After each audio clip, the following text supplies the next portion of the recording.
আসসালামু আলাইকুম ওরহমতুল্লাহি ওবরাকাতুহু। আলহামদুলিল্লাহ ওয়াসসালাতু ওয়াসসালামু আলা রসুলিল্লাহ, আম্মা বাদ। প্রিয় দিনী ভাই ও বোনেরা, বিখ্যাত সাহাবী আবু সাঈদ আল খুদরি রাদিয়াল্লাহু তাআলা আনহু থেকে বর্ণিত, তিনি বলেন, আদা যিবুন আলা শাতিন ফাআখাযাহা। একটি নেকড়ে বাঘ একটি ছাগলের উপরে আক্রমণ করলো, ঝাঁপিয়ে পড়লো, অতঃপর সেটাকে ধরে নিয়ে গেল। অন্য রিওয়ায়াতে এসেছে যে একজন রাখাল তার ছাগলের পাল নিয়ে মাঠে ছাগল চড়াচ্ছিল, এর মধ্যে একটি নেকড়ে বাঘ একটি ছাগলের উপরে আক্রমণ করে ঝাঁপিয়ে পড়ে তাকে ধরে নিয়ে গেল। ফাতালাবাহুর রাঈ ফান্তাযাআহা মিনহু। তখন রাখাল তার পিছে ছুটলো, তার পিছে তাকে ধরতে। এরপরে তার কাছ থেকে ছাগলটিকে সে ছিনিয়ে নিল। ফাআকা যিবু আলা দানাবিহি। তখন নেকড়ে বাঘটি তার লেজের উপরে বসলো, অর্থাৎ লেজটা মাটিতে রেখে তার উপরে পাছা দিয়ে বসলো সে। ফাকালা, বসে বলল, আলা তাত্তাকিল্লাহ, হে রাখাল, তুমি কি আল্লাহকে ভয় পাও না? তানজিউ মিন্নি রিজকান সাকাহুল্লাহু ইলাইয়া, তুমি আমার থেকে রিজিক ছিনিয়ে নিচ্ছ, যে রিজিক আল্লাহ আমাকে দিয়েছেন, যে রিজিক আল্লাহ আমাকে আমার দিকে নিয়ে এসেছেন, যে রিজিক, সেই রিজিক তুমি আমার কাছ থেকে ছিনিয়ে নিলে, তুমি কি আল্লাহকে ভয় পাও না? ফকাল রাঈ, তখন এই নেকড়ে বাঘকে কথা বলতে দেখে রাখাল বলে উঠলো, ইয়া আজাবি, হায় আশ্চর্য, কি আশ্চর্য! যিবুন মুকিন আলা যারাবিহি, নেকড়ে বাঘ সে পাছার উপরে বসে, ইউকাল্লিমুনি কালাম আল ইনস, আমার সাথে মানুষের কথার মতো কথা বলতেছে। তাহলে বোঝা গেল যে এখানে সে প্রকৃত কথা বলছে, মানুষ যেভাবে কথা বলে ঠিক ওইভাবেই নেকড়ে বাঘ কথা বলতেছে। এতে করে রাখাল আশ্চর্য হয়ে গেল এবং এই কথা বলল যে আমার সাথে মানুষের মতো করে কথা বলছে। ফাকাল যিবু, তখন নেকড়ে বাঘটি বলল, আলা উখবিরুকা বিআজাব মিন যালিক, আমি কি তোমাকে এর চাইতে বেশি আশ্চর্য খবর জানাবো না? তুমি আমাকে মানুষের মতো কথা বলতে দেখে আশ্চর্য হচ্ছ, অথচ এর চাইতে আশ্চর্য খবর আছে, সেটাকে আমি তোমাকে বলবো না? তখন সে বলল, নেকড়ে বাঘ, মুহাম্মাদুন সাল্লাল্লাহু আলাইহি সাল্লাম বিয়াসরিব, মুহাম্মদ সাল্লাল্লাহু আলাইহি সাল্লাম তিনি ইয়াসরিব তথা মদিনাতে আছেন। ইউখবিরুন নাসা বিআনবাই মা ক্বাদ সাবাক, তিনি মানুষদেরকে সংবাদ দিচ্ছেন, এমন সংবাদ যেটা পূর্বে চলে গেছে, অর্থাৎ পূর্বে ঘটেছে এমন সংবাদ মুহাম্মদ সাল্লাল্লাহু আলাইহি সাল্লাম এখন মদিনাতে মানুষদেরকে দিচ্ছেন। এটা অত্যন্ত আশ্চর্য বিষয়।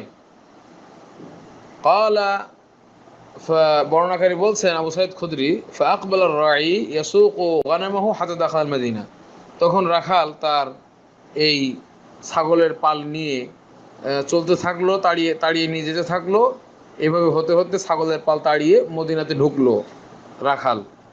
ফা জাওয়াহা ইলা জাওয়ায়াতি মিন জাওয়ায়াহা, মদিনার এক কোণে, কোন সমূহের কোন এক কোণে এটা, সেখানে সেটাকে রাখলো ছাগলগুলোকে।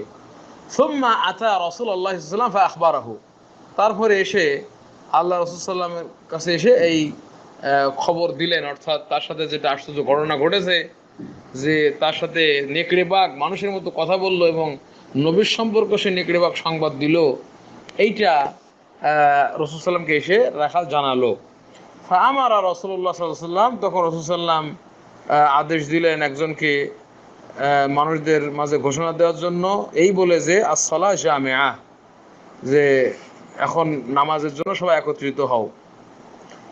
তো সুম্মা খারাজা ফাকালা লির-রাঈ আখবিরহুম ফাআখবারাহুম, তারপরে আল্লাহ রাসূল সাল্লাল্লাহু আলাইহি সাল্লাম বের হলেন। ফাকালা লির-রাঈ, তারপরে তিনি ওই রাখালকে বললেন, আখবিরহুম, মানুষদেরকে সংবাদ দাও এই যে ঘটনা ঘটেছে। মানে মানুষদেরকে একত্রিত করতে বলা হলো, আস-সালাতু জামিআ, সালাত একত্রিত হবে এই কথা বলে মানুষদেরকে জমা করা হলো। আস-সালাহ জামিআ, নামাজ জামিআ, এই কথা বলার দ্বারা মানুষদেরকে সমবেত করা উদ্দেশ্য। তো এই কথা বলে মানুষদেরকে সমবেত করা হলো। তো এরপরে নবী সাল্লাল্লাহু আলাইহি ওয়াসাল্লাম যখন দেখলেন যে লোকজন সব এক জায়গায় হয়েছে, তখন আল্লাহ নবী সাল্লাল্লাহু আলাইহি ওয়াসাল্লাম বেরিয়ে আসলেন, এসে বললেন, ফাকাল রাঈ, রাখালকে বললেন, আখবিরহুম, তাদেরকে সংবাদ দাও। ফা আখবারাহুম, তখন রাখাল যে ঘটনা ঘটেছিল বা নেকড়ে বাঘের ক্ষেত্রে সেই সংবাদ তাদেরকে শোনালো। এরপরে ফাকাল রাসূলুল্লাহ সাল্লাল্লাহু আলাইহি সাল্লাম, রাসূল সাল্লাম এরপরে বললেন, সাদাকা ওয়াল্লাযী নাফসি বিয়াদিহি, এই রাখাল সত্য বলেছে, যার হাতে আমার প্রাণ সেই সত্তার কসম, এই রাখাল সত্যই বলেছে।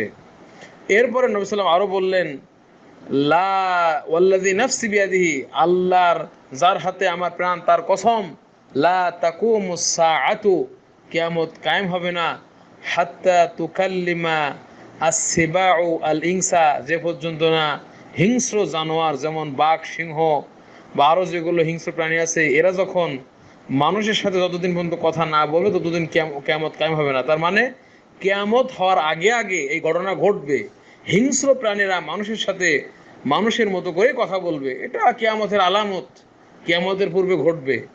এবং আল্লাহ রাসূল আরও বললেন, ওয়া হাত্তা তুকাল্লিমা আর-রাজুলা আযাবাতু সাউতিহি, এবং যে পর্যন্ত না কোনো ব্যক্তির সাথে তার লাঠির আগা, কোনো ব্যক্তির সাথে তার লাঠির আগা অগ্রভাগ যতক্ষণ না কথা বলবে ততদিন কিয়ামত হবে না। তার মানে এটাও কিয়ামতের আগে ঘটবে যে ব্যক্তির হাতে যে লাঠি থাকবে, সে লাঠি মানে হয়তো কোনো ঘোড়াকে মারার অথবা বকরিকে পালানোর অথবা যে কোনো লাঠি তার হাতে থাকবে, এরা যারা লাঠি হাতে করে নিয়ে বেড়ে তাদের ক্ষেত্রে প্রযোজ্য, যারা হাতে করে লাঠি নিয়ে ঘোরে বিভিন্ন প্রয়োজনে, তাদের লাঠির অগ্রভাগ তার সাথে কথা বলবে, এটা কিয়ামতের আগে ঘটবে। এবং এই কথাটা এটা এরকম মানুষের কথার মতোই হবে। ওয়া শিরাকু নালিহি, এবং তার জুতার ফিতা তার সাথে কথা বলবে। আল্লাহু আকবার, জুতার ফিতা ব্যক্তির সাথে কথা বলবে। ওয়া তুখবিরুহু ফাখিযুহু বিমা আহদাসা আহলুহু মিন বাদিহি, এবং ওই কিয়ামত কায়েম হবে না যে পর্যন্ত না ব্যক্তির রান তো সবাই বোঝে, ব্যক্তির রান যতদিন পর্যন্ত না তাকে সংবাদ দিবে যে তার পরিবার কি কাজ করেছে, কি অপরাধ করেছে, সে বাড়ি থেকে আসার পর, তার থেকে বাইরে আসার পর তার স্ত্রী কি কর্মকাণ্ড ঘটিয়েছে, এটা সংবাদ না দেওয়া পর্যন্ত। মানে এটাও একটা কিয়ামতের পূর্বের আলামত। কিয়ামত ঘটার আগে, কিয়ামত কায়েম হওয়ার আগে এগুলো হবে। মানুষের রান তার সাথে সংবাদ দিবে তার বউ বাড়িতে কি করেছে। তো এখানে হাদিসটি, এটা লম্বা হাদিস, এটা আল জামিয়া সহিহ লিসসুনানি ওয়াল মাসানিদ এটাতে আছে, এটা সহিহ হাদিস। এর কিছু অংশ তিরমিজিতে আছে এবং মুসনাদ আবদ ইবনে হুমায়দের থেকে নির্বাচিত যে হাদিস গ্রন্থ সেখানেও এটা এসেছে, সহিহ হাদিস। এটা এই হাদিস থেকে বোঝা যায় যে এটা কিয়ামতের আলামত, কিয়ামতের আগে এগুলো ঘটবে। কিয়ামতের আগে আগে হিংস্র প্রাণীরা মানুষের সাথে মানুষের মতো করে কথা বলবে, মানুষের লাঠির অগ্রভাগ মানুষের সাথে কথা বলবে, জুতার ফিতা মানুষের সাথে কথা বলবে। এগুলো সম্ভব, এবং মানুষের রান তাকে সংবাদ দিবে, তার পরিবার কি ঘটিয়েছে সেটাও সংবাদ দিবে। এগুলো কিয়ামতের আলামত।